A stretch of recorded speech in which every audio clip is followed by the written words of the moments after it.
오늘날 우리 한국 사회를 사다리가 끊어진 사회라고 얘기하고 있습니다. 예전에는 자주 듣던 얘기가 개천에서 용난다 이런 말 들어보셨죠? 그만큼 가난하고 힘든 상황 가운데서도 큰 인물이 나오는 사회가 우리 한국이었습니다. 근데 이제는 그러한 사회가 되지 못한다라는 것이 바로 오늘 이 말씀, 이그 개천에서 용이 난다는 이런 말이 사라지고 있는 것입니다. 실제로 우리 사회는 지금 점점 빈익빈 부익부가 심해지고 있습니다. 그래서 가난한 사람들의 생활이 점점 고착화되는 그러한 삶이 우리의 사회 구조를 이루고 있습니다. 요즘 얼마 전에 들었더니 이번 주에 7포 세대라는 얘기를 들었습니다. 이게 3포 세대는 많이 들어봤는데 7포 세대 혹시 들어보셨어요? 3포가 뭡니까? 세 가지를 포기한 세대라는 얘기인데 3포라고 하는 게 연애, 결혼, 출산 다 포기한 세대가 지금 우리 좀 청년들의 3포 세대라고 합니다. 근데 또 7포라고 그러니까 제가 좀 깜짝 놀라가지고 뭘 또 7가지나 포기하나 봤더니 내 집 마련, 그다음에 인간관계, 꿈, 희망. 아니 너무 큰 거 아니에요 지금 이거?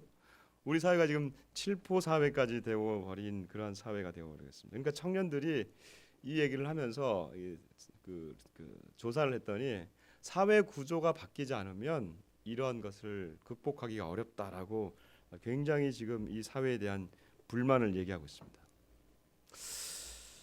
정말 심각한 사회가 되어가고 있는 것은 지금 객관적인 사실입니다. 자, 오늘 본문에도 이러한 약자들이 나옵니다. 그러나 이 본문에 나와 있는 약자들은 오늘날 우리 청년들이 얘기하고 있는 이러한 7포 세대 이런 약자들보다 훨씬 더 약한 자들입니다. 비교가 되지 않을 만큼 그들은 약자들입니다. 결국 그러면 이 약자들이 오늘 본문에서 어떻게 되는지 살펴보면서 하나님이 우리에게 원하시는 것이 무엇이고 특별히 우리 그리스도인들에게 원하시는 것이 무엇인지를 좀 살펴보는 시간을 갖도록 하겠습니다. 오늘 본문은 여러분들 보시면 36장을 읽었고 그다음에 37장을 뛰어넘고 38장을 읽었습니다. 37장부터 이제 창세기 50장까지가 이 전체가 그 요셉의 얘기입니다. 근데 갑자기 38장에 유다의 얘기가 나옵니다. 조금 이게 어려운 얘기입니다. 그리고 이제 우리가 그 방금 읽었던 그 37장 방금 읽었던 그 앞에 나오는 내용은 전체 이 에서에 대한 얘기가 나옵니다. 자, 여러분 에서가 누굽니까? 다시 한번 이렇게 좀 돌아보면서 저를 한번 보시고 에서가 누군지 혹시 기억나십니까? 하나님이 아브라함을 선택하셨죠? 그의 아들 이삭이죠? 이삭이 누구를 낳았습니까? 에서와 야곱을 낳았습니다. 근데 하나님이 축복을 누구에게 줬습니까? 야곱에게 줬습니다. 이 에서는 축복을 받았습니까? 축복을 받지 못한 사람입니다. 그러니까 어떻게 보면 이 에서는 매우 좀 불행한 사람입니다. 같은 아버지 밑에서 형으로 태어났기 때문에 이 장자의 축복을 그가 받을 수 있었는데 이 장자의 축복을 그가 굉장히 소홀히 여겼다가 그래서 그 동생에게 팥죽 한 그릇에 이걸 팔아버렸습니다. 그리고 나중에 또 어리석게도 그걸 모르고 그냥 와가지고 아버지한테 이 축복을 달라고 그러는데 이미 그 축복은 동생 야곱에게 다 주고 난 그러한 상황이었습니다. 그러니까 이 에서가 이 야곱을 죽이려고 칼을 가니까 그 야곱이 또 막 도망가가지고 21년간 또 타향살이하다가 돌아와요. 우리가 지난번에 봤지만 이 돌아오면서 극적인 화해를 합니다. 그런데 여러분 보시면 이 에서가 받은 축복이 그다음에도 있어요. 야곱이 다 축복을 하고 난 다음에 야곱이 떠난 다음에 아버지한테 가가지고 나한테 축복해 달라 그러니까 내가 축복할 게 없다. 그래도 막 울면서 축복해 달라 그러니까 여러분 한번 보세요. 이제 한번 봅시다. 27장 한번 봅시다. 창세기 27장 39절과 40절입니다. 이 에서가 축복을 해달라고 막 그러니까 어쩔 수 없이 야곱이 축복을 하는데 이게 축복인지 저주인지 한번 보시면 압니다. 같이 한번 읽어봅시다. 27장 39절 40절 시작. 그 아버지 이삭이 그에게 대답하여 이르되 네 주소는 땅의 기름짐에서 멀고 내리는 하늘 이슬에서 멀 것이며 너는 칼을 믿고 생활하겠고 네 아우를 섬길 것이며 네가 매임을 받았을 때에는 그 멍에를 내 목에서 떨쳐버리라 하였더라. 아멘. 정말 한심한 어떻게 보면 이게 축복이라면 축복일까요? 이게 뭐 이런 것도 축복인가? 네가 칼을 믿고 생활할 것이며 기름짐에서는 멀 것이며 이 땅의 기름짐이라고 하는 것은 이게 뭐 이게 농사가 아니라 이제 너는 완전히 이 땅에서 유리 방황하는 자가 될 것이다. 아니면 그 땅 자체가 좋은 땅이 아닐 것이다. 이런 얘기죠. 그러니까 에서는 어떻게 보면 진짜로 어리석고 미련하고 함부로 행동하다가 자기에게 온 축복을 인생을 말아먹은 전형적인 바보 같은 인간입니다. 근데 오늘 본문에 보니까 36장 한 장 전체가 에서의 족보입니다. 이 바보 같은 인간을 위해서 성경이 한 장 전체를 다 소비하고 있습니다. 여러분 성경 한 장이 얼마나 중요해요. 근데 그 성경 한 장 36장에 에서의 자손 우리가 이름도 모르는 사람 별로 그 중요하지도 않아요. 그 사람들의 이름이 나오지도 않아요. 딴 데는. 딱 여기만 나오는데 36장 한 장에 다 나옵니다. 여러분 우리가 에서를 이렇게 얘기할 때 바보다, 어리석다, 뭐 한심하다 그렇게 얘기할 때는요. 언제냐면 이 동생이 이 축복을 뺏어가기 전까지의 표현입니다. 축복을 빼앗기고 난 다음에는 그는 어떻게 보면 약자의 대열에 들어간 겁니다. 더 이상 그는 이제 뭐 그를 뭐 바보다라고 할 수가 없어요. 왜? 이미 이제 그는 이 축복의 대열에서 멀어졌기 때문에 약자예요, 약자. 그러니까 저주받은 자로 취급되니까 약자가 아니고 뭐겠어요? 창세기 보면요, 이 하나님이 택한 가정에 있다가 그 가정에서 떠나는 친척과 가족이 있습니다. 누굴까요? 생각나시는 분? 누구죠? 아브라함의 집에서 조카 롯이 있었습니다. 그렇죠? 조카 롯이 떠납니다. 그리고 아브라함에게 첫 번째 아들 서자였던 이스마엘이 있습니다. 이스마엘도 나중에 떠납니다. 에서도 지금 야곱과 에서인데 에서가 떠납니다. 자, 그러면 이제 이렇게 얘기하면 뭐 어디로 떠나는지 모르니까 한번 지도를 한번 보면서 자 보세요. 요게 오늘날의 이스라엘 중동 지역입니다. 거의 변함이 없어요. 이게 지금 이 성경이랑 요게 이제 그 당시 성경 지역입니다. 자 보시면요. 아까 제일 처음에 누가 떠났다 그랬어요? 조카 롯이 떠났다고 그랬습니다. 가나안 땅이 어디냐면 오늘 여기 이렇게 여기가 요 강을 중심으로 해서 요단강을 중심으로 해서 여기까지 가나안 땅입니다. 이 가나안 땅에서 조카 롯은 이 요단 동편으로 갔으니까 요단강을 건너서 쭉 이 사이로 내려가서 어디까지 갔냐면 소돔과 고모라 땅에 갔습니다. 그래서 이 소돔과 고모라에서 소돔과 고모라가 멸망할 때 하나님이 은혜 주셔서 조카 롯은 살아났죠. 조카 롯은 살아나서 그의 딸들과 술 먹고 행음하게 되면서 두 민족이 나왔습니다. 누구였죠? 모압과 암몬이었습니다. 그러니까 이 모압과 암몬은 이 가나안 땅에 살지 못하며 이쪽 근처에서 가나안 땅 곁에서 계속 거주합니다. 자, 이스마엘이 떠났습니다. 그렇죠? 그 이스마엘의 엄마는 사라가 아니라 이집트 여인이었습니다. 그렇기 때문에 어디로 내려갔냐면 이집트 북쪽으로 내려가면서 옆쪽으로 내려가서 오늘날 사우디아라비아로 사우디 쪽으로 내려갔습니다.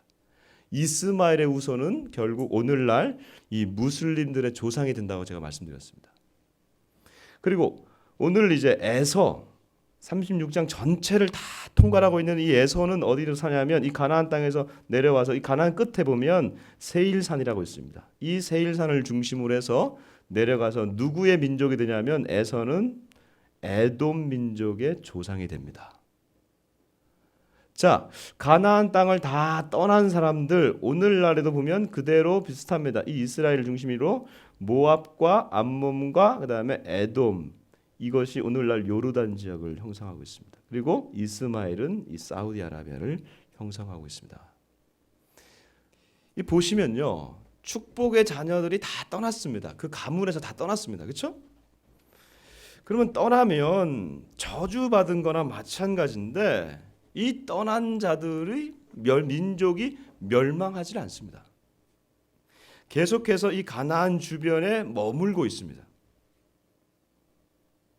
물론 이 평생 이 구약 성경 계속 보면 이 암몬, 모압, 그다음에 에돔 계속해서 이스라엘과 전쟁하고 계속 이 가시 같은 존재가 됩니다.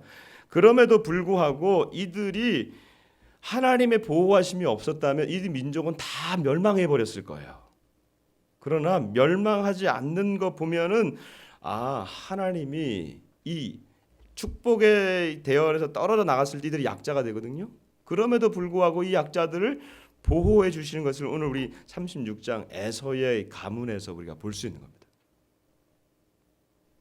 자, 이제 에서는 이 정도로 하고 넘어가겠습니다. 뭐 그렇게 중요하지 않아요, 사실. 근데 36장 안 하고 넘어갈 수는 없으니까 다루고 넘어가는 겁니다. 자, 이제 38장으로 넘어가겠습니다. 조금 더 구체적으로 이 약자가 누구인지에 대해서 오늘 좀 살펴보겠습니다.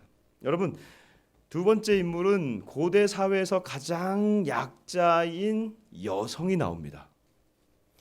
고대 사회에서 특별히 구약 성경에서 가장 약자는 고아와 과부입니다. 이 과부 다말의 얘기가 나옵니다. 근데 뭐 다말이 나오려면 그 앞에 이제 그 남편이 나와야 되고 시아버지가 나올 거 아니에요? 그 시아버지가 누구냐면 이 유다입니다. 자, 여러분 유다가 또 누굽니까? 다시 한번 조금 정리해 봅시다. 유다는 아브라함의 아들 이삭, 이삭의 아들 야곱, 야곱이 12명의 아들을 낳는데 그 중에 네 번째 아들입니다. 갑자기 뜬금없이 그 37장은 이 요셉의 11번째 아들 얘기가 나오는데 38장에 이 네 번째 유다의 얘기가 나와 버립니다. 유다의 얘기가 나오면서 희한한 얘기가 이제 펼쳐집니다. 그리고 오늘 듣는 얘기들이 아마 조금 성경에 이런 얘기도 나오나 그런 얘기가 나올 거예요. 자, 보시면 유다가 결혼을 합니다. 뭐 결혼을 한다는 얘기도 안 나오고 그냥 한 여인을 취합니다. 근데 그 여인의 이름도 안 나옵니다. 그냥 가나안 사람 수아의 딸을 취해서 아들을 낳습니다. 그러니까 원래는 이 가나안 땅을 그들이 받았지만 가나안 여인과 결혼해서는 안 돼요. 근데 이 유다가 그냥 가나안 여인과 그냥 결혼해 버립니다. 그러니까 아마 그것에 대해서 부정적인 의미로 이름이 안 나와 있는 것 같아요. 그 아내 이름이. 어쨌든 이 아들을 3명을 낳는데 그 3명의 이름이 엘, 오난, 셀라입니다. 이런 건 참 어려우니까 좀 우리 이름이 참 익숙하지 않으니까 좀 따라해 봅시다. 엘, 오난, 셀라. 뭐 이제 이런 거예요. 근데 엘이 결혼을 해야 되니까 이 결혼한 그 첫 번째 아들의 부인이 누구냐면 바로 이 다말이에요.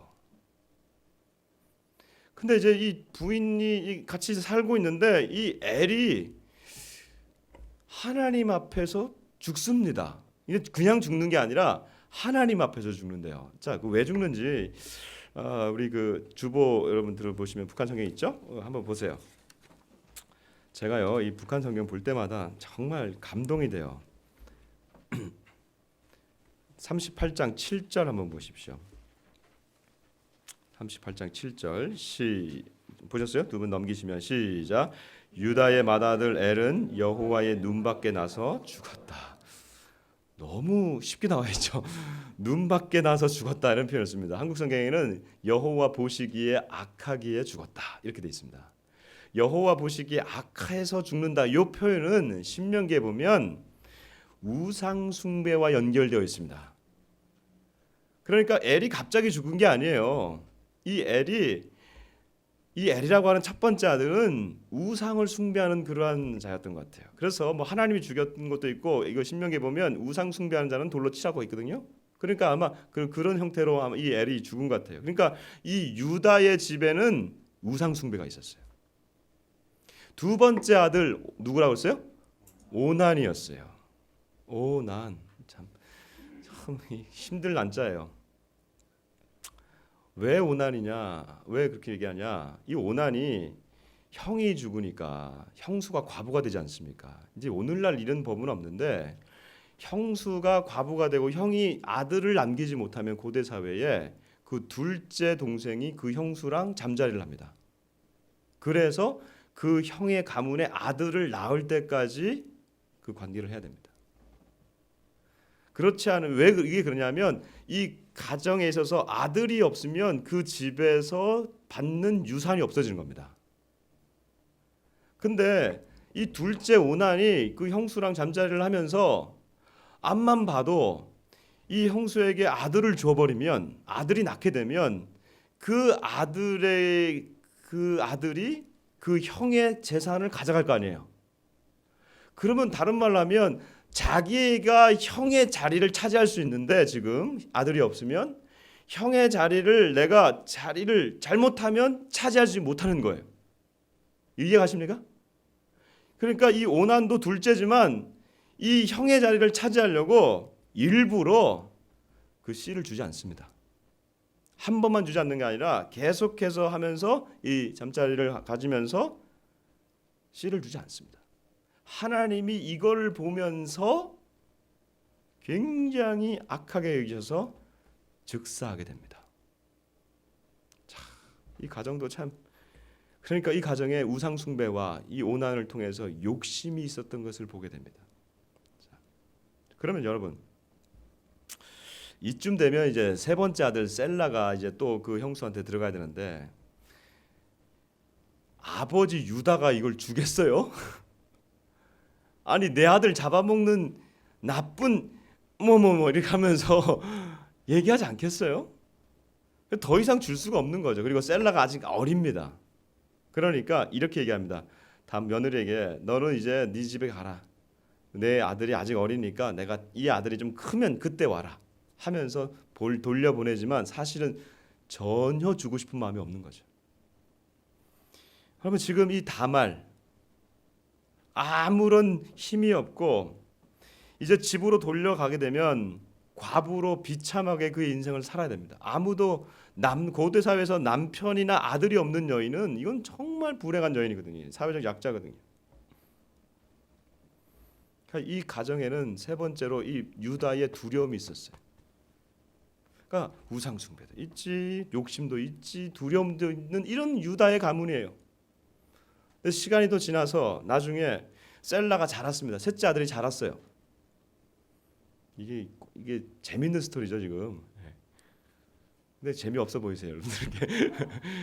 이게 재밌는 얘기거든요. 이게 셀라가 자랐는데 중요한 거는 이 셀라를 며느리한테 주지 않는 거예요. 며느리가 얼마나 기분 나쁘겠어요. 그러던 와중에 이 유다도 이제 자기 부인이 죽습니다. 그리고 죽고 난 다음에 딥나라고 하는 곳에 이제 양을 치러 가다가, 그것에 이제 털을 깎는, 구약에 보면 이 털 깎는 굉장히 큰 축제예요. 그러니까 아마 흥이 났겠죠.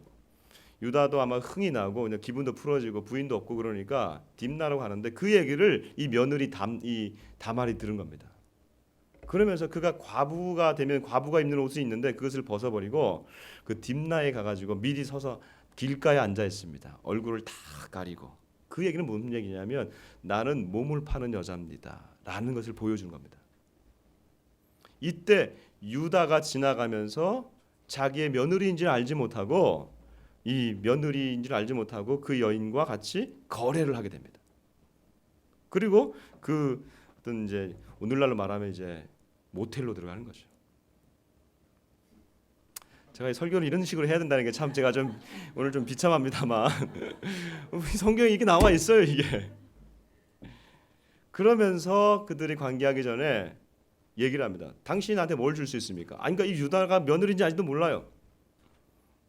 당신이 나한테 뭘 줄 수 있습니까? 그럼 내가 너한테 양을 한 마리 주겠다. 내가 다시 올 때 양을 주겠다. 그러니까 그러면 그때까지 나한테 담보물을 달라고. 그러니까 담보물을 준 게 도장과 끈과 지팡이에요. 그리고 이제 관계를 하고 난 다음에 아직도 며느리인지 알지 못하고 그냥 떠나버린 거예요.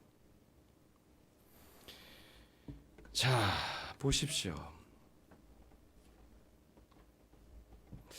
이렇게 며느리와 시아버지가 부적절한 관계가 성경에 나와 있습니다. 자, 여러분 묻겠습니다. 이 부적절한 관계를 주도 면밀하게 계획한 사람이 유다입니까? 다말입니까? 다말이에요. 그녀는 지금 이 사회에서 어쩌면 남편도 죽이고 시동생도 죽인 나쁜 여자로 지금 매도당하고 있습니다. 그리고 한평생 그는 이제 가난하고 힘없게 살아가야 되는 여인으로 취급되고 있습니다. 그래서 이 여인은 적극적으로 이 상황을 바꾸고자 했습니다.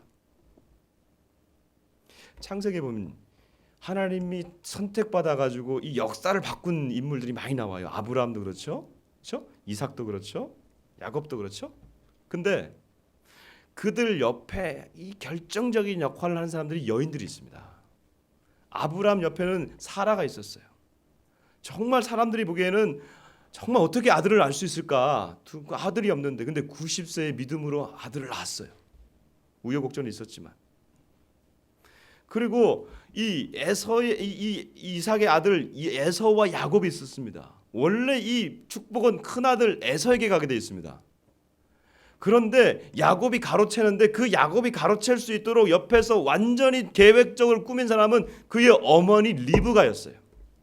야곱은 그 못했어요. 근데 리브가가 야곱에게 네가 가서 네가 에서라고 얘기해라, 속여라 얘기하고 음식도 다 갖다 주고 이 모든 일을 방조한 사람은 바로 이 리브가였어요. 이 리브가를 통해 가지고 야곱이 축복을 받게 되고 야곱이 누가 되냐면 이스라엘이 되고 이스라엘이 오늘날 말하는 이스라엘 민족이 되는 겁니다. 그러니까 역사를 바꾼 거예요. 역사의 큰 물줄기를 바꾼 사람들이 결정적인 사람들이 누구냐면 여인들이었어요. 여인들 힘내십시오. 그러면 오늘 이 다말이 적극적인 이 행동은 무슨 역사의 물줄기를 바꾸냐? 한번 보세요. 이제 마태복음으로 내려가 봅시다. 신약 성경을 보시면 마태복음이 있습니다. 첫 번째 책이죠. 마태복음 1장입니다. 1장 1절에서 3절까지 보시면 우리가 잘 알고 있는 족보가 나옵니다. 같이 한번 읽어봅시다. 시작. 아브라함과 다윗의 자손 예수 그리스도의 계보라. 아브라함이 이삭을 낳고 이삭은 야곱을 낳고 야곱은 유다와 그의 형제들을 낳고 유다는 다말에게서 베레스와 세라를 낳고 베레스는 헤스론을 낳고 헤스론은 람을 낳고. 이 족보에 보면 아브라함이 이삭을 낳습니다. 이거는 정상적인 족보 맞죠? 그 다음에 이삭은 에서가 아니라 야곱을 낳습니다. 이 안에 누가 있었어요? 리브가의 계획이 있었어요. 그렇죠? 그 다음에 야곱은 12아들 첫 번째 아들이 르우벤인데 여기는 유다가 나옵니다. 제가 나중에 말씀드릴게요. 왜 네 번째 아들 유다가 선택되는지 내가 나중에 말씀드립니다. 유다가 근데 형제를 낳는데 유다가 말이죠. 3절에 보면 유다의 부인에게서 아들을 낳은 게 아니라 누구에게서 낳았다고 해요? 다말에게서 낳았어요. 이게 누구예요? 며느리예요. 며느리. 이 유다의 이름에 이 며느리가 있고요. 이 족보의 끝에는 누가 나옵니까? 예수님이 나오는 족보예요. 여러분 우리가 야곱이 이스라엘에서 나중에 다윗이 나오고 다윗에서 누가 나오냐면 예수님이 나온다고 우리가 그냥 알고 있어요. 그렇죠? 근데 정확하게 말하면 이 이스라엘에서도 12지파 중에서도 그 중에 네 번째 아들을 유다의 지파에서 예수님이 나옵니다. 근데 그 유다의 지파를 보니까 이 예수님이 나오는 이 지파의 유다의 지파가 바로 이 며느리와 관계를 해서 나오는 자손의 이곳에서 예수님이 구원자로 오시는 가문이에요. 여러분 잘 이해가 되지 않아요? 왜? 세상의 어떤 종교에서 창시자의 가문이 미화되지 않는 데가 없습니다. 근데 어떤 종교에서도 다 미화되고 왜곡되는데 왜 예수님의 이 족보는 미화도 없고 왜곡도 없고 너무 적나라하잖아요. 더 나가서 한번 보세요, 여러분. 4절 5절 한번 읽어보겠습니다. 4절 5절 같이 한번 읽어봐요. 4절 5절 시작. 람은 아미나답을 낳고 아미나답은 나손을 낳고 나손은 살몬을 낳고 살몬은 라합에게서 보아스를 낳고 보아스는 루색에서 오벳을 낳고 오벳은 이세에게서 이세는 다윗왕을 낳으니라. 다윗은 우리아의 아내에게서 솔로몬을 낳고. 여기 보면요 이 족보에서 여자들이 나오진 않습니다. 근데 5절 6절에 보면 여자들이 나와요. 근데 그 여자들의 이름이 정상적인 여자들이 아니에요. 5절에 보면 라합이라고 하는 이 여자는 이스라엘 백성이 아니라 가나안 땅을 정복하러 들어갈 때 나왔던 그 땅의 기생입니다. 그다음에 5절에 나오는 보아스는 룻이랑 결혼해서 낳았는데 이 룻은 또 누구냐면 아까 봤던 그 모압 백성입니다. 이방 민족입니다. 더 나아가서 다윗은 우리아의 아내, 이름도 안 나와요. 원래 누구죠? 이름이 밧세바라고 하는 여인입니다. 그런데 밧세바라고 하는 이름이 나오질 않고 우리아의 아내, 즉 유부녀와 관계를 해서 아들이 낳아요. 솔로몬을 낳아요. 솔로몬을 낳죠. 이게 무슨 말이냐면 이거 참 골치 아픈 얘기예요. 좀 숨길 건 좀 숨겨야 되는데 숨기질 않아요. 어떻게 이 유다 가문의 수치를 그대로 안고 그 후손에게서 나오는 이 여인들, 근데 이 여인들 제대로 된 여인이 없어요. 근데 거기서 예수님이 나와요. 그 이유가 뭘까요? 그 이유를 찾으려면 다시 본문으로 돌아와야 됩니다. 유다로 다시 한번 돌아와 봅시다. 유다가 시간이 지나서 3개월이 지나니까 이제 그 씨를 줬으니까 이 며느리가 이제 임신을 했을 거 아니에요. 그렇죠? 그 임신을 하니까 그 사실을 아니까 소문이 들린 거예요. 당신의 며느리가 지금 다말이 임신을 했단다. 그러니까 이 유다가 확 분노가 가득 찬 거죠. 아니 집에 가서 조용히 있으라 했더니 어디서 바람을 펴? 당장 끌어내요. 그 죽이라는 것도 아니에요. 어떻게 해요? 불사르라. 즉 기름을 붓고 그냥 화형에 처하라는 거예요. 이거. 야, 그러니까 그 당시 여자들이 이 존재가 얼마나 약한 겁니까? 그때 다말 이 며느리가 자기가 죽으러 나가면서 자기 시아버지한테 받았던 그 증표 있죠. 담보물, 도장, 끈, 지팡이 보여주면서 이것의 주인이 이 아이의 아버지입니다. 이거를 딱 보여주니까 유다가 딱 보니까 이 아버지는 누구예요? 자기인 거예요. 그래서 우리 26절 북한 성경으로 26절 한번 읽어봅시다.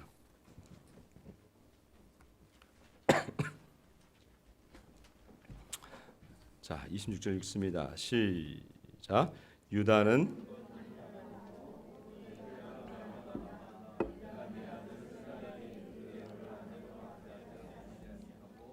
다시는 그를 가까이 하지 않았다. 자기의 죄를 인정한 거죠. 자기가 자기의 아들, 셋째 아들을 이 며느리에게 줬어야 되는데 주지 않았기 때문에. 그러면서 그가 이렇게 얘기합니다. 그는 나보다 낫다. 다른 말로 하면 그가 자기의 죄를 인정하고 고백하는 겁니다. 한국 성경에는 그가 나보다 옳도다. 다른 말로 하면 의롭다. 이런 뜻이에요. 체데카라고 하는 히브리어거든요. 그가 나보다 훨씬 더 의롭다라고 고백하는 이 자세가 굉장히 중요한 자세입니다. 아까 다윗이 이 유다의 지파에서 나오는 다윗이 우리아의 아내와 결혼을 해서 아들을 낳습니다. 우리아의 아내와 그러니까 쉽게 말해서 간통을 한 건데, 간통을 해서 죄를 지으니까 아들을 낳으니까 아들을 임신을 하니까 이 우리아를 죽여버려야겠다. 그래서 전쟁에 가가지고 이 우리아를 전쟁에서 고의로 죽게 해버립니다. 아무도 모르는 범죄가 되어버렸어요. 그러나 하나님은 알고 계셨어요.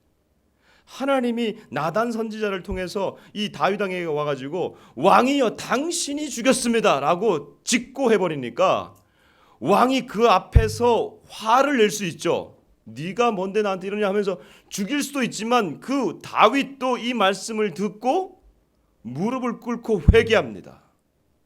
그 회개가 시편 51편이에요.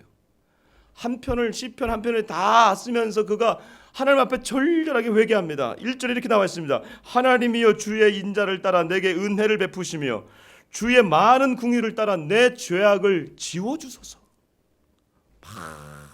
회개하는 이 자세, 바로 비록 왕이지만 이렇게 회개하는 이 자세, 이게 굉장히 중요합니다. 여러분, 이런 유다의 가문에서 예수님이 오신 거예요.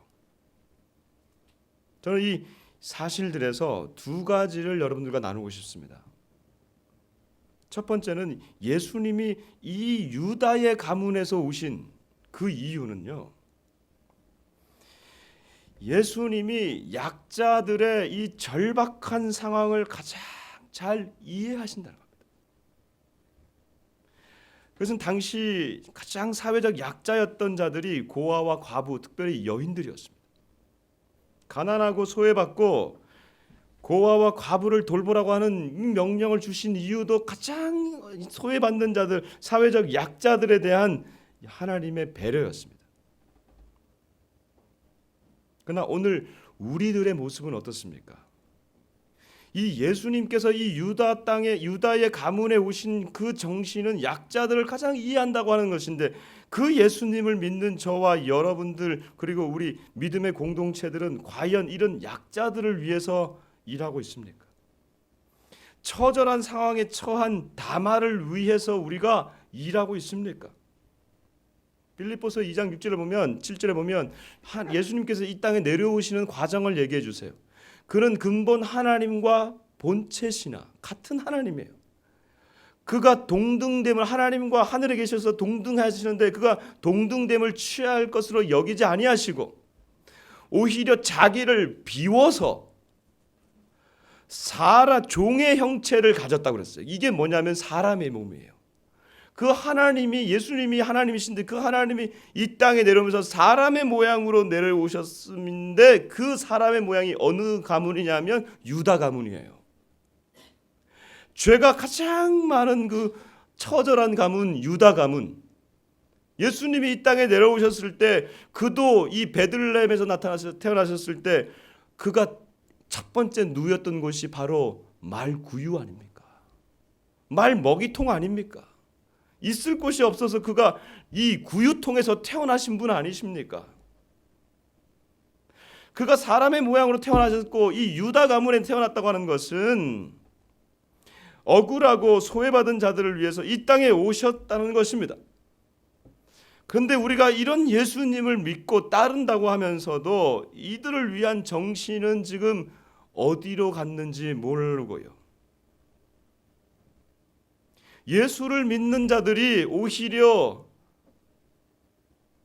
큰 건물을 짓고 그 건물을 유지하기 위해서 모든 것을 다 쓰고, 그 건물 안에, 그 공동체 안에는 학식 있는 자들과 권력 있는 자들과 재물 있는 자들이 직분을 맡고 있습니다. 제가 이것을 부정적으로 얘기하는 것이 아닙니다. 중요한 것은 그들만이 직분을 맡게 된다면 어떻게, 오늘 예수님께서 약자들을 위해서 오셨다고 하는데 그 약자들이 어떻게 그 공동체 내에서 일할 수 있겠습니까? 과연 그러한 모습이 하나님이 원하시는 공동체의 모습입니까? 저는 오늘날 우리의 공동체, 믿음의 공동체들이 이 정신을 회복하기를 원합니다. 어떻게 이 정신을 회복할 수 있을까요? 우리 한국 교회가 어떻게 이것을 회복할 수 있을까요? 저는 하나님께서 우리 한국 교회에게 주신 비밀 병기가 하나 있는데, 그 비밀 병기가 바로 북한입니다. 여러분, 우리는요, 한국 교회는 한국 사회 안에 속해 있기 때문에 한국 사회가 부유해지면서 우리 교회들도 부유해졌습니다. 그렇기 때문에 한국 사회를 객관적으로 떨어져서 볼 수 있는 능력이 우리 안에는 많이 결여되어 있습니다. 그런데 희한하게도 하나님께서 지난 70년 동안 우리 한국을 불쌍히 여기셨는지 아니면 축복해 주셨는지 이제는 북한이라고 하는 한 변수를 우리 가운데 남겨두셨어요. 같은 민족이지만 이제는 같이 만나보면 70년 동안 달라져 있기 때문에 그들의 사회적, 그다음에 경제적 수준은 남한과 북한은 전혀 차이가 나지 않습니다. 오늘날로 말하면, 오늘 이 본문으로 말하면 이 다말의 처절한 약자의 상황이 지금 이 북한의 절박한 상황과 닮아 있습니다. 그렇다면 우리 한국 교회가 북한을 품을 수 있다면 이 예수님의 약자를 향한 정신을 구현해낼 수 있을 것입니다. 지난주에 숭실대에서 중요한 모임이 하나 있었습니다. 한국 교회에 아주 큰, 이제 여러분들 아시는 큰 교회의 담임 목회자들이 한 50여 분 모였습니다. 이분들이 모인 이유는 이제 통일의 때가 얼마 남지 않았다는 걸 다들 인식을 하는 거예요. 그러면서 큰 교회니까 큰 교회들이 사회적 한국 교회의 책임감을 가지고 어떻게 우리가 통일을 준비할 것인가, 그리고 당신들의 목회가 어떻게 이 통일을 담아낼 수 있는 목회가 될 것인가, 이런 논의를 하게 된 겁니다. 그러면서 다들 이제 공감하는 게 뭐냐 하면 통일의 때가 얼마 남지 않았다. 그러므로 우리가 기금을 준비해야 된다. 그리고 또 사람을 세워야 된다. 얼마나 감사한 일입니까? 이제는 조금씩 이게 교회들이 움직이는 것 같아요. 감사하죠. 안 감사한 분이 계시네. 너무 감사한 일이에요. 한국 교회가 이걸 내서 우리 일하고 있다는 게. 제가 그때 잠깐 강의하는 시간이 있었습니다. 저는 너무 감사를 표하고 그러나 한 가지를 지적했습니다. 목사님들, 지금 통일이 되면 앞으로 우리가 올라가서 기금을 마련해서 올라가고 건물을 짓고 사람들을 모집하는 교회를 세우려고 하시는데, 지금 2,500만이라고 하는 저 북한 주민을 위해서는 준비를 그렇게 하시려고 하면서 이 땅에 내려와 있는 28,000명의 북한에서 오신 분들을 품지 못한다면, 그들이 교회에 들어와서 적응하지 못하고 있는 이 상황들은 그대로 놔두시면서 어떻게 2,500만 전혀 다른 저 북한의 주민들에게는 올라가서 교회를 세울 생각을 하십니까? 이 얘기를 듣고 다들 좀 숙연해졌습니다. 말들이 없어졌습니다. 왜요? 핵심이거든요.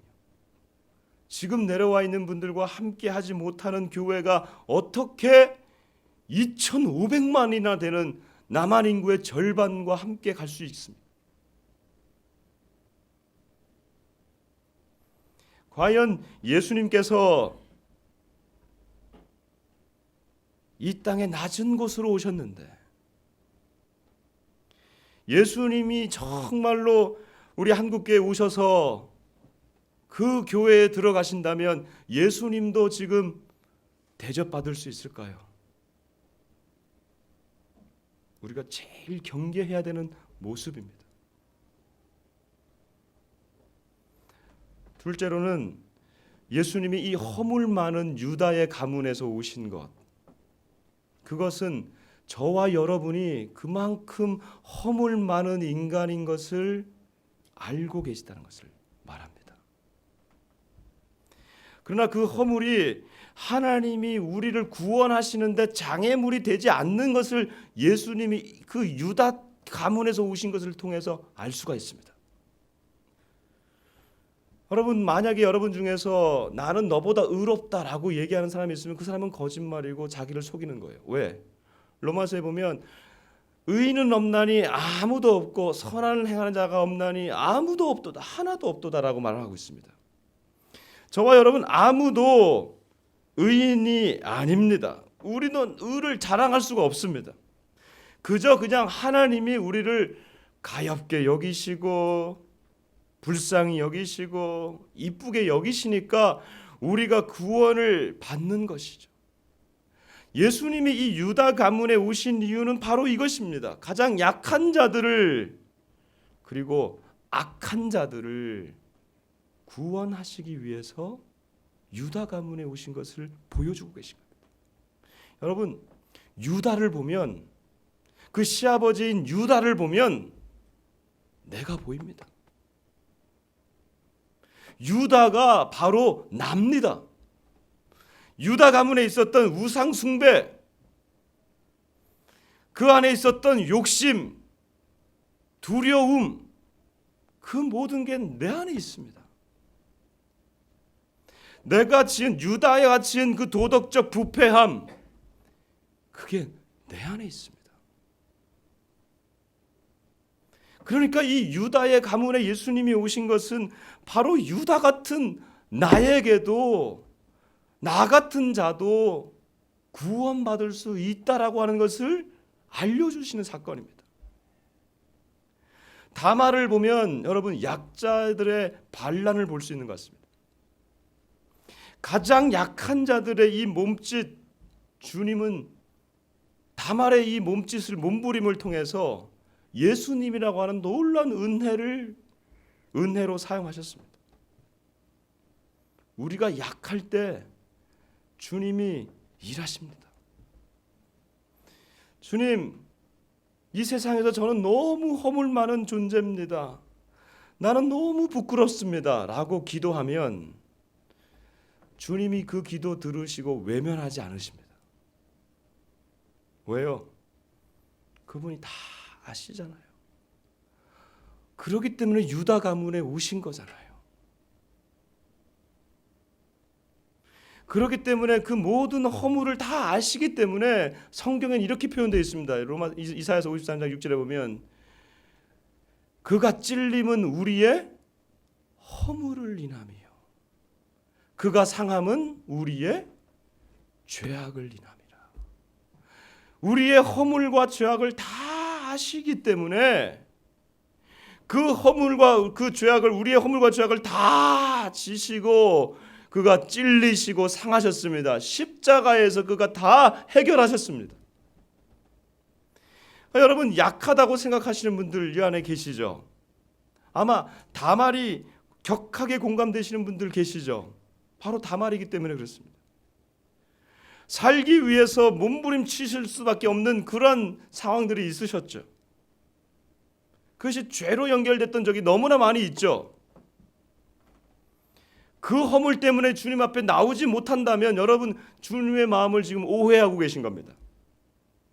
그 허물 때문에 여러분의 그 허물 때문에 그 부끄러움 때문에 주님이 오시고 그걸 다 담당해 주셨습니다.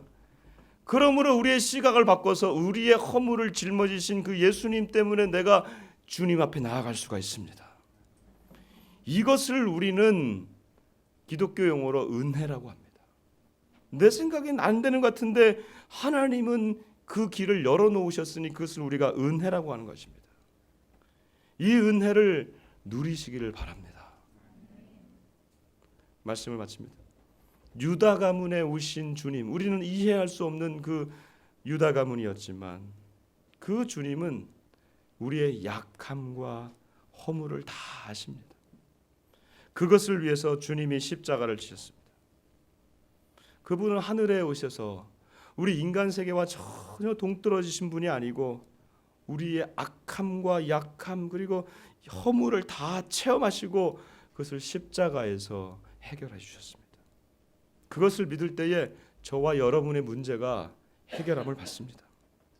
이제 약하고 악한 다말과 유다에서 떠나서 이제 이 유다의 가문에 오신 예수님을 믿는 그리스도인으로 변화되시기를 주님으로 축복합니다. 그럴 때에 우리가 이 세상을 살아갈 수 있는 힘을 공급받습니다. 3포 세대요, 5포 세대요, 7포 세대라고 하는 이 시대를 살아가야 되는 우리 특별히 우리 젊은이들, 청년들 여러분 뒤에는 예수님이 계십니다. 힘을 내십시오. 구조가 우리를 누를 수 있습니다. 사회적 악한 구조가 우리를 누를 수 있습니다. 그러나 그 구조를 변화시키는 사람 역시 사람입니다. 그 사람은 변화된 그리스도인들, 나를 도우시는 분이 계시다라고 하는 이 사실을 믿는 그리스도인들, 이들이 이 악한 세상과 구조를 변혁시킬 수 있는 참된 혁명가들입니다. 저와 여러분 이번 한 주도 약자들의 몸부림을 하나님이 은혜로 바꾸시는 그 하나님을 경험하시는 한 주간 되시기를 주님으로 축복합니다. 주님 감사합니다. 시대가 악해지고 점차적으로 어려워지는 이 시대 가운데에 시대를 탓하고 그 안에 주저앉지 않게 하여 주십시오. 시대를 변화시켰던 놀라운 하나님의 사람들이 있었듯이 우리가 예수님을 제대로 만나게 하여 주신다면 우리가 이 시대를 변화시킬 수 있는 사람이 될 줄 믿습니다. 예수님을 만나게 하여 주옵소서. 유다 가문에 오신 예수님, 나를 가장 잘 아시는 그 예수님, 나의 눈물을 아시는 그 예수님, 나의 허물을 아시는 그 예수님 만나는 우리가 되게 하여 주셔서 이 땅과 이 민족을 변화시키는 우리가 되게 하여 주시기를 원합니다. 그러한 공동체가 되게 하여 주옵소서. 약하지만 주님, 우리가 몸부림칠 때에 은혜가 넘치는 공동체가 되게 하여 주옵소서. 그러한 가정이 되게 하여 주시기를 원합니다. 언젠가는 저는 북녘에 남은 동포들이 이 복음을 듣게 하여 주시고 그들도 하나님 아버지 저 북한 땅을 변화시키는 믿음의 변혁자들이 되게 하여 주옵소서. 주님 감사합니다. 감사합니다. 예수님 이름으로 기도드립니다. 아멘, 아멘.